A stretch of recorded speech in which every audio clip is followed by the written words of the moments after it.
السلام علیکم.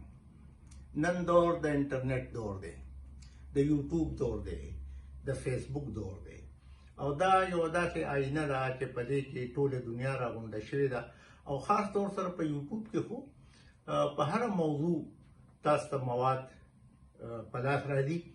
که تاسو ادبي مواد ګورئ هم پکې شته، که تاسو دینی او مذهبي مضامین ګورئ نو هغه هم پکې شته، که تفریحي ګورئ ډرامې ګورئ هغه هم پکې شته او ډېر په اهمو موضوعاتو پکې مواد تاسو ته ترلاسه کیږي.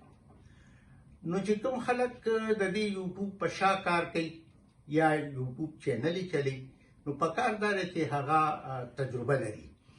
زاهده تنها یوه تجربه کاره فنکاره ده، هنرمنده ده او د ډېر پخوانه د ادب سره هم د هغې تعلق دی او د فن سره هم تعلق دی.